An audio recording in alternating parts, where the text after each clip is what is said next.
योद्धा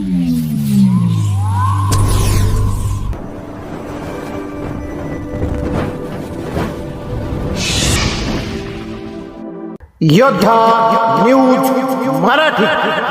MRP maximum retail price विरोधात पुणे जिल्हाधिकारी कार्यालयावर अखिल भारतीय ग्राहक पंचायतीचे सविनय सत्याग्रह आंदोलन। पुणे अखिल भारतीय ग्राहक पंचायत यांच्या वतीनं सोमवारी दिनांक 25 पुणे जिल्हाधिकारी कार्यालय येथे MRP मॅक्सिमम रिटेल प्राइस व्यवस्थेतील अपारदर्शकता व ग्राहकांच्या आर्थिक शोषणाविरोधात सविनय सत्याग्रह आंदोलन व निदर्शनं करण्यात आली। या आंदोलनाचे नेतृत्व मध्य महाराष्ट्र प्रांत अध्यक्ष बाळासाहेब औटी, राष्ट्रीय कार्यकारिणी सदस्य सूर्यकांत पाठक, केंद्रीय प्रचार प्रसार आयाम प्रमुख विजय सागर यांनी केले। या प्रसंगी विलास लेले, ज्ञानेश्वर उंदे, श्रीकांत जोशी, अशोक भोर, जगन्नाथ खोकराळे, देविदास काळे यांच्यासह बहुसंख्येनं पदाधिकारी उपस्थित होते।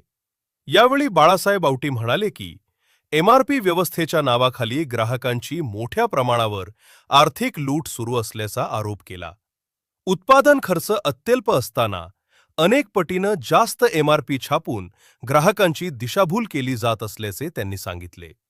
डिस्काउंट, ऑफर, सेल या नावाखाली ग्राहकांची मानसिक फसवणूक होत असून सरकारनं याकडे गांभीर्यानं लक्ष देण्याची आवश्यकता असल्याचं त्यांनी स्पष्ट केले। MRPच्या नावाखाली देशातील ग्राहकांची उघड आर्थिक लूट सुरू आहे। ग्राहकाला वस्तूची खरी उत्पादन किंमत कळली पाहिजे, हा त्याचा मूलभूत अधिकार आहे। उत्पादन मूल्य व आधारित न्याय भाव लागू होईपर्यंत अखिल भारतीय ग्राहक पंचायतीचा संघर्ष अधिक तीव्रपणे सुरू राहील। ग्राहकांना वस्तूची खरी उत्पादन किंमत माहिती नसल्यानं बाजारातील पारदर्शकता संपुष्टात गेल्याची वस्तुस्थिती औटी यांनी निदर्शनास आणली।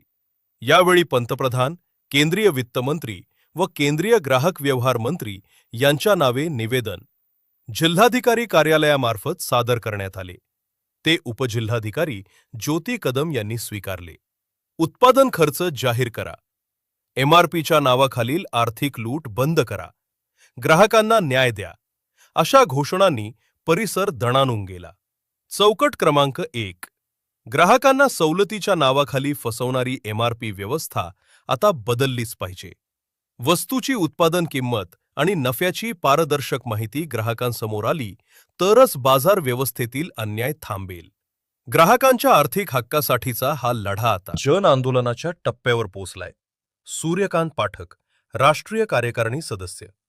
चौकट क्रमांक 2, शासनाने वस्तूंवर MRP छापणे बंधनकारक केले, मात्र त्या MRPची सत्यता, उत्पादन खर्चाशी असलेला संबंध आणि ग्राहकांची होत असलेली आर्थिक फसवणूक यावर प्रभावी नियंत्रण व तपासणी यंत्रणा उभी केली नाही।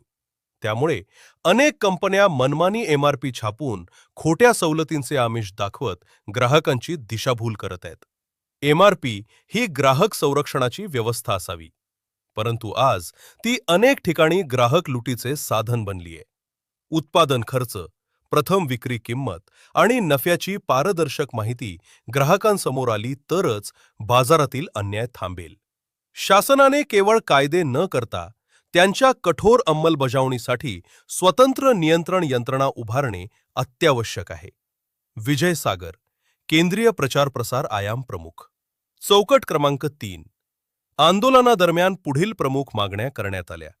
प्रत्येक वस्तूवर MRP सोबत उत्पादन खर्च, कॉस्ट ऑफ प्रोडक्शन जाहीर करणे बंधनकारक करावे। उत्पादकाने पहिल्या वितरकाला दिलेली प्रथम विक्री किंमत वस्तूंवर नमूद करावी। खोट्या, डिस्काउंट व दिशाभूल करणाऱ्या जाहिरातींवर बंदी आणावी। मनमानी MRPवर नियंत्रण ठेवण्यासाठी स्वतंत्र सक्षम प्राधिकरण स्थापन करावे। ग्राहकांची आर्थिक फसवणूक करणाऱ्या कंपन्यांवर कठोर कारवाई करावी। या बातमीचा आढावा घेतलाय आमचे योद्धा न्यूज मराठीच्या प्रतिनिधी योगिता गावडे यांनी।